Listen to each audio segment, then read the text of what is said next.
Bekunore Zuzu aro Siddigol Hotpana. Eci ami amai duze kokorba eci rasiatun. Taloi hoi kani ami odawata farzar guribo.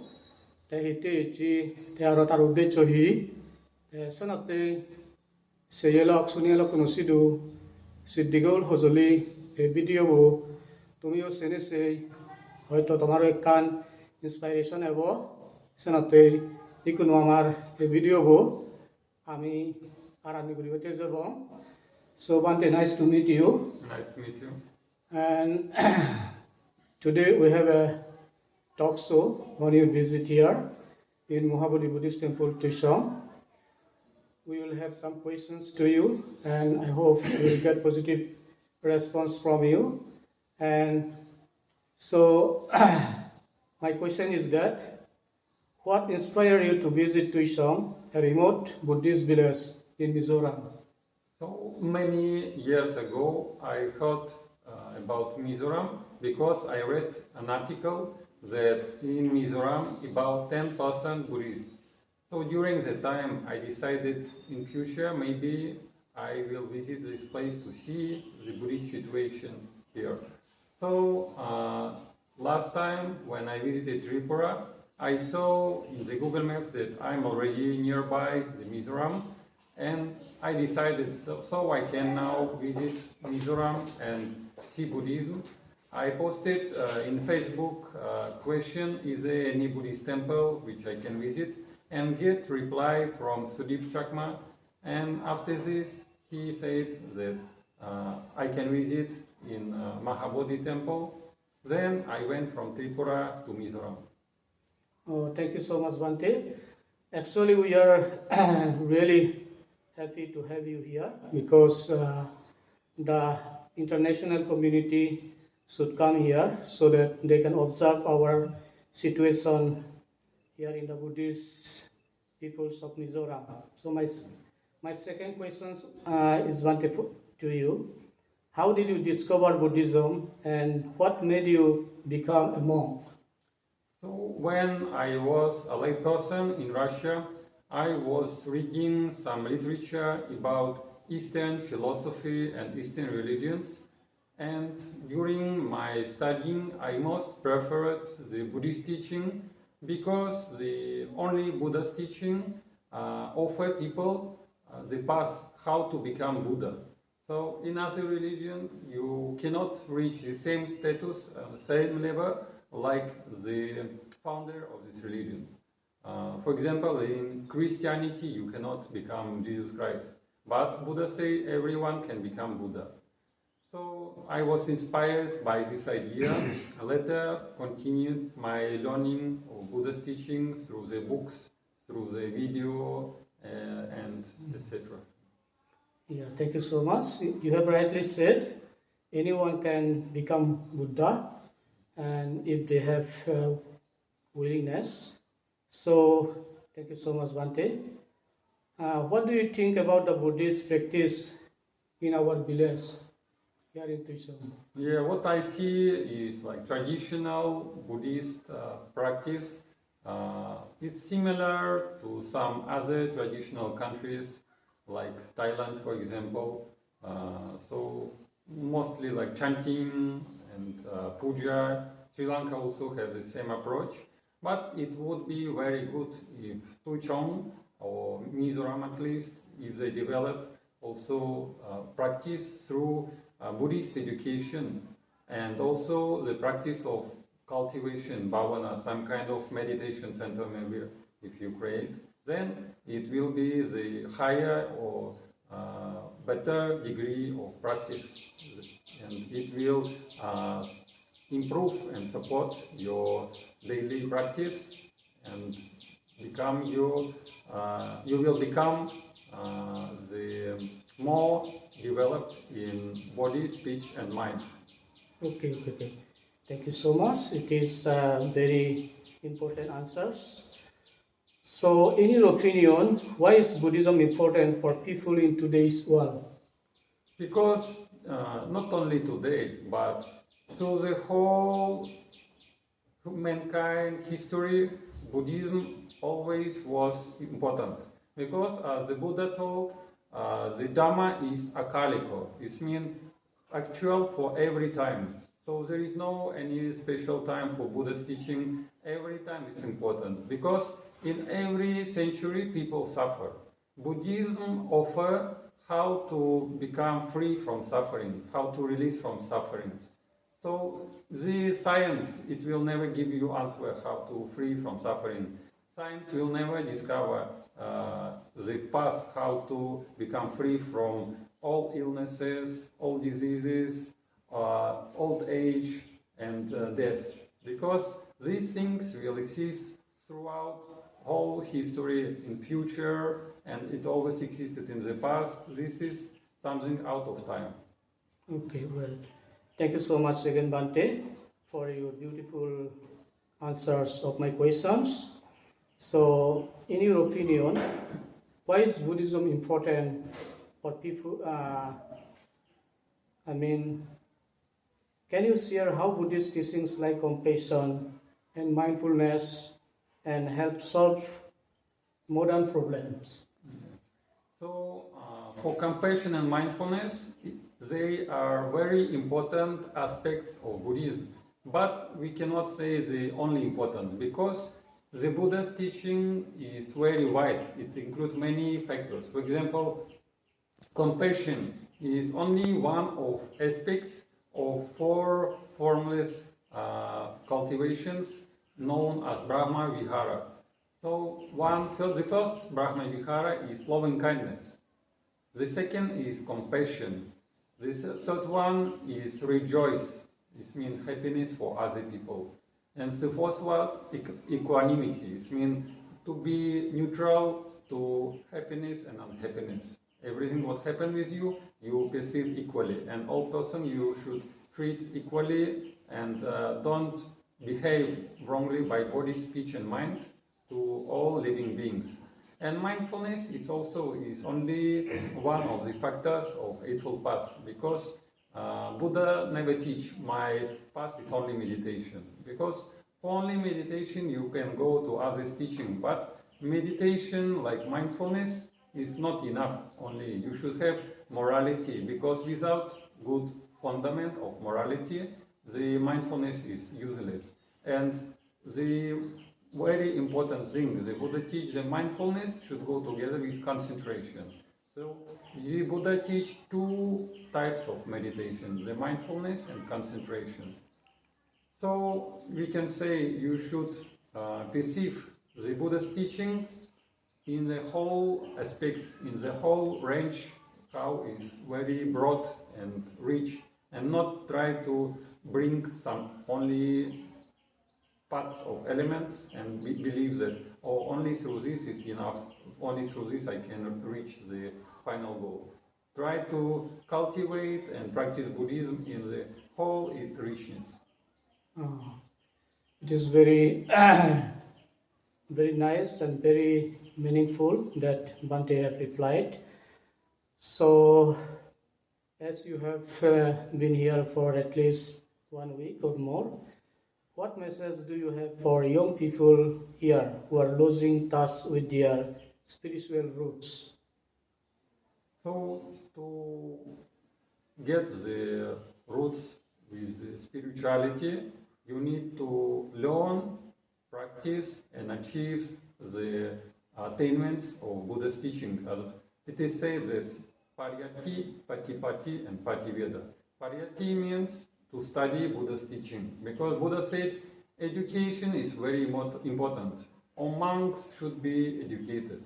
Patipatti means practice. So they should cultivate all the good factors of morality, mindfulness, concentration, wisdom, all this should be practiced. And Pativeda is the final attainments of Arya stages like Sotapatti, Sakadagami, Anagami, and Arahant. So this means the result of education and practice. So all this is very important. Very, very happy and very meaningful answers given by Bante. So, how can we encourage more people, especially children, to learn and practice Dhamma here in the Mahabodhi residential school and also the village of Tisong. To inspire the people, you should try to bring the Buddha's message into every house. If you have opportunity, you can publish some very small books, at least 4 pages, but contain basic information about how to practice Buddha's teaching in the daily life. If you bring for every person, this already can create some fundamental inspiration. Thank you so much, Bhante, again. What role does meditation play in living a peaceful and meaningful life? So the Buddha's teaching, as it is said, will lead the person to freedom from suffering. If you practice the Buddha's teaching, your attachments, your clinging towards all objects, all phenomena of the world will decrease. Because if you clinging to all objects, it means you will suffer if you will lose or any object will lose. For example, if you have a billion of dollars and you attach to this, you won't have money always attached to this. But if you have this money and you think, okay, even if I lose them, no problem for me, then you will not suffer. So this means to truly practice the Buddha's teaching, you should not be attached to other objects, internal or external, because the attachment creates unpeaceful mind, and unpeaceful mind brings suffering. But when there is no attachment, there is no suffering. Thank you so much, Bhante. So as you have been here, the majority of the people, especially the Buddhist people here, from below poverty line families. So most of the Buddhists here think that we are poor, we are financially weak, we cannot go to temple, we cannot attend a meeting due to our poorness. So what advice would you give to those Buddhist families facing such challenges or suffering in their lives? Because most of the people here think that we are poor, and being poor, we cannot join any such Buddhist events, and we cannot homage to the Buddha regularly. So something like this. Most of the people think this way. This is due to their poorness. Yeah, this is through misunderstanding of Buddha's teaching, because you can practice everywhere through the daily life. If you learn Buddha's teaching, if you follow 5 precepts, for example, you already respect the Buddha.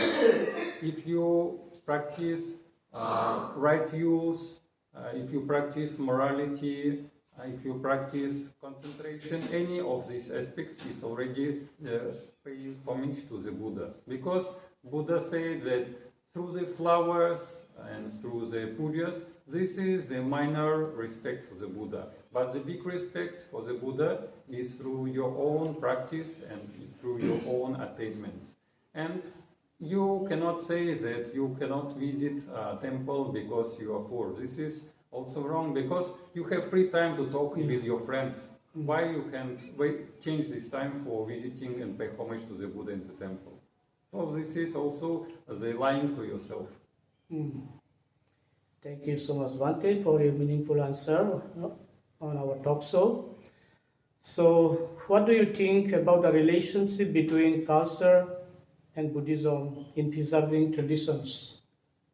So, it is important not only to preserve culture, our Buddha's teaching, but to also preserve understanding of the meaning of this tradition, because everything has some meaning. For example, when we have Katsina ceremony, the very famous when you donate chivaras, you should understand why this happened and what this means. For example, the chivara or rope is the symbol of renunciation, because before, when they were Buddha's time, these ropes or chivara mostly used by some outcast people like Chandala, and maybe also some, the lowest caste or lowest varna. For example, Shudra also. So that's why many Shramanas, not only Buddha, but before Buddha, there already was very big Shramana society where many ascetics, they practice different kind of ascetic practices. And the Buddha, he adopted this rope as showing that monk, he refused from the householder life into a life of the poverty, and he is using this to not attach to material things and to cultivate his own mind for practice. So this is when you give this rope, you should recollect and remember what does this mean, rope. It's not like priest, because we are monks, not a priest. Priest is only for ritual side, but monk for cultivation of the mind. This is the difference between priest and monk. And also another thing, when you have this ceremony, you can see that when you're offering, you make a dana. So you should understand and remember that this dana will bring you merit, which improve your future life. And these merits, when you decide to become maybe monk even in the future, these merits can be your support. Because during Buddha's time also, and nowadays, some monk can get good support, and some monk can get not enough support. So if you practice merit in your future lay life or monk life, you can get punya, means merit, come back to you and will help you in your daily life. So every aspect of this ceremony you should understand and learn, and only in this case you will fully practice your tradition and ceremony. Okay, Bhante, thank you so much for your outstanding answers to my questions. And as you have been traveling in so many countries since long, so what is your experience of traveling and teaching Buddhism in different countries? Like you have visited Myanmar, you have visited Thailand, Sri Lanka, and in India. Everywhere people adapted Buddhism for their own culture in different ways. For example, if you go to Myanmar, they follow more tradition of meditation. If you go to Thailand, they more follow the tradition of some offering monks, for example. If you go Sri Lanka, the monks, they more engaged in social things, social issues. In Cambodia and Laos, there is also some difficult situation because communism situation in Cambodia, for example, Pol Pot killed a lot of monks before. In Laos, when communists came to power, they started suppressing Buddhism. But still, everywhere Buddhism surviving and try to spread the Buddha's teaching. It's not so hard, it's not so difficult. Everything have hard and easy sides, but more important, just not to be, how to say, not worry about hardness and easiness, but just to cultivate your own mind. Very good answer, Bhante. Thank you so much again. So, do you think remote Buddhist communities like ours can contribute to spreading peace and wisdom globally? And if it is possible, how can we do from here in Tucson? Yeah, everyone can help to bring the peace and Buddha's teaching globally, but the first thing to do this, you need to develop your own.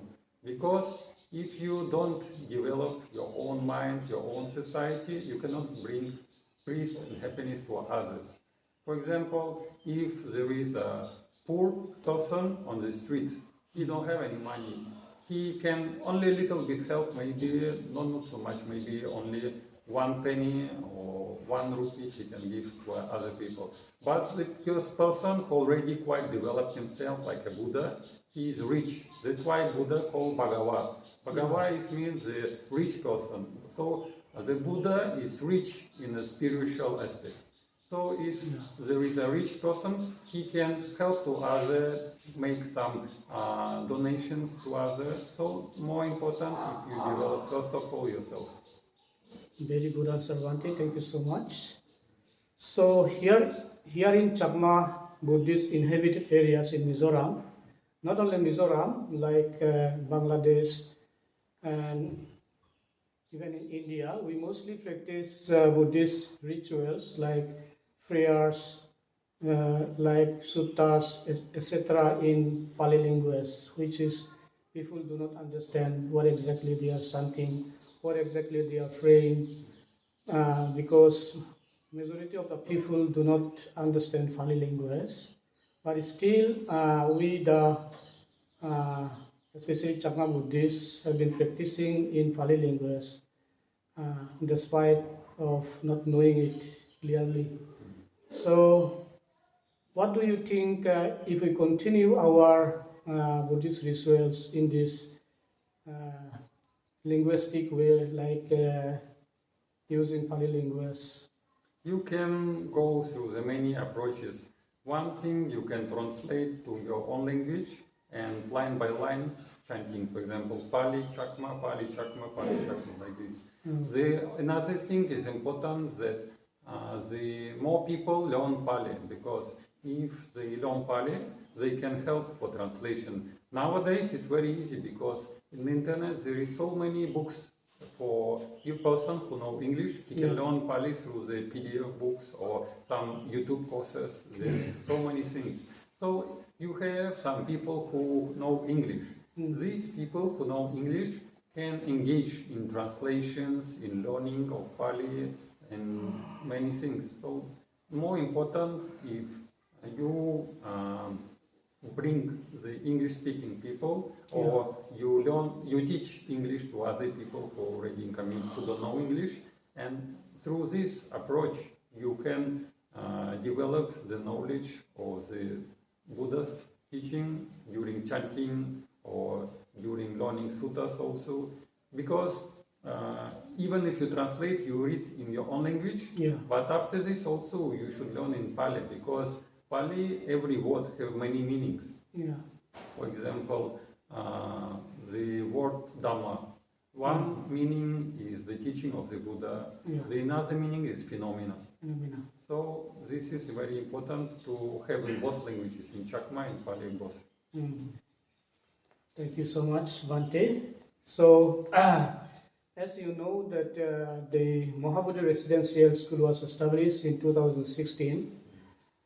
Since then, we have been running these schools through parents' contribution.